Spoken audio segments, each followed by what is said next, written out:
Bonjour tout le monde et bienvenue sur mon podcast Le Zèbre qui bulle. Je m'appelle Jérôme et je suis sophrologue. Dans ce podcast, je vous parlerai de sophrologie, de bien-être, de méditation et de tout ce qui pourra me passer par la tête. Alors, c'est parti.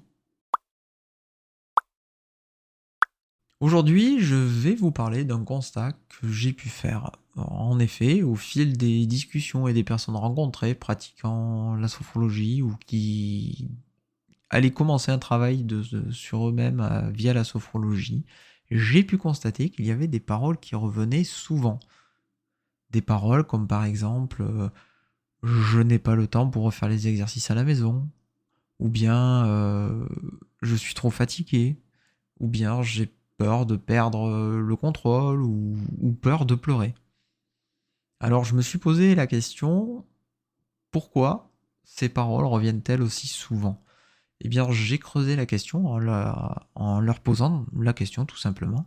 Et au fil des conversations, j'ai pu m'apercevoir que dans la plupart des cas, c'était la peur.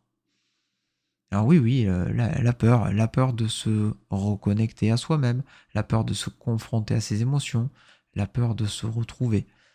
Euh, de nos jours, on est souvent déconnecté avec nos émotions et il est plus facile de regarder à l'extérieur de soi qu'à l'intérieur. Et cela peut provoquer d'immenses peurs, voire même un blocage avant de commencer un travail de développement personnel ou autre. De plus, cette peur, j'ai pu constater qu'elle était, entre guillemets, ancrée un peu par la société dans laquelle on est, car j'ai également pu remarquer que souvent les gens, quand ils étaient en pleurs ou qu'ils étaient sur le point de pleurer, se considéraient comme faibles. Et c'est quelque chose qui est d'autant plus vrai pour les garçons, quand on dit souvent aux petits garçons ne pleure pas, tu es grand, etc. Comme une injonction à l'interdiction de pleurer. Comme si c'était quelque chose qui était. Comme si on était faible quand on pleurait. Euh, la sensation qu'éprouvent souvent ces personnes-là aussi, c'est une sensation d'être à nu, sans aucune carapace de protection. Alors qu'en réalité, pour moi, pleurer, c'est plutôt l'inverse.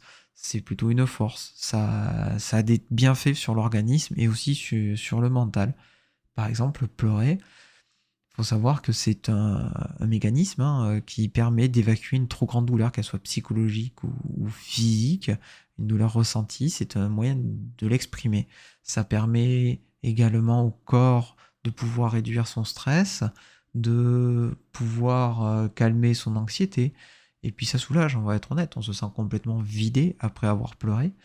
Donc pour moi, pleurer, c'est plutôt accepter son émotion, ses émotions, et puis y faire face, et puis c'est un mécanisme qui permet d'être plus serein après, d'être mieux. Donc pourquoi s'en priver? Alors que finalement, c'est quelque chose qui permet d'évacuer les tensions. Car si on se réprime de pleurer, on peut se retrouver par exemple avec des tensions qui s'ancrent dans le corps et qui peuvent ressurgir sous forme de tensions, de blessures ou de douleurs un peu plus tard. Donc pourquoi se priver de pleurer dès que l'on en ressent le besoin? Et donc c'est pour toutes ces raisons que la plupart des gens avec qui j'ai pu discuter ont pu rencontrer un blocage ou des difficultés à se confronter à eux-mêmes et du coup par ricochet à refaire les exercices de sophrologie à la maison, sachant qu'avec le sophrologue ça se passe plutôt bien en général. Et c'est lorsqu'ils se retrouvent seuls en fait que ce blocage ou ces difficultés apparaissent. Alors bien évidemment, pas de panique, il y a plusieurs solutions et c'est là justement quand en tant que sophrologue j'interviens, justement en créant un dialogue de façon sereine, sans aucun jugement et de façon sécurisée, où toute personne peut s'exprimer comme bon lui semble. Et mon rôle est de l'aider à se reconnecter à elle-même et à la guider vers l'objectif qu'elle s'est fixé, ainsi que de la guider vers plus d'autonomie. Alors quelques petits conseils si vous rencontrez ces difficultés, mais tout simplement commencez déjà par trouver le ou la bonne sophrologue. Il se peut que ça ne fonctionne pas avec une personne. Ce n'est pas grave, ça arrive. Ensuite, en deuxième, parlez-en. Si vous êtes à l'aise avec votre sophrologue, si vous vous sentez bien, parlez-lui-en. Avec son aide, vous allez pouvoir tout mettre à plat et petit à petit reprendre confiance en vous et arriver à surmonter ces difficultés. Et puis une autre petite astuce, commencez par des petits exercices à la maison en vous fixant un petit créneau dans votre calendrier, des exercices de 2 ou 3 minutes. Souvent ce sont des exercices de relaxation dynamique qui vous permettront de prendre le rythme. N'hésitez pas à augmenter quand vous vous sentirez prêt la fréquence de ces petits exercices et vous allez voir, plus vous allez vous entraîner, plus cela va devenir facile. Voilà, c'est tout pour aujourd'hui. Si vous avez aimé ce podcast, n'hésitez pas à le partager.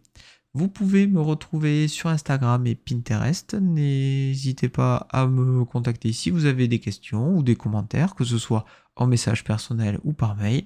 J'y répondrai avec plaisir. Vous trouverez également le lien de ce podcast en format article sur mon blog dans la description. Et surtout, prenez le temps de respirer.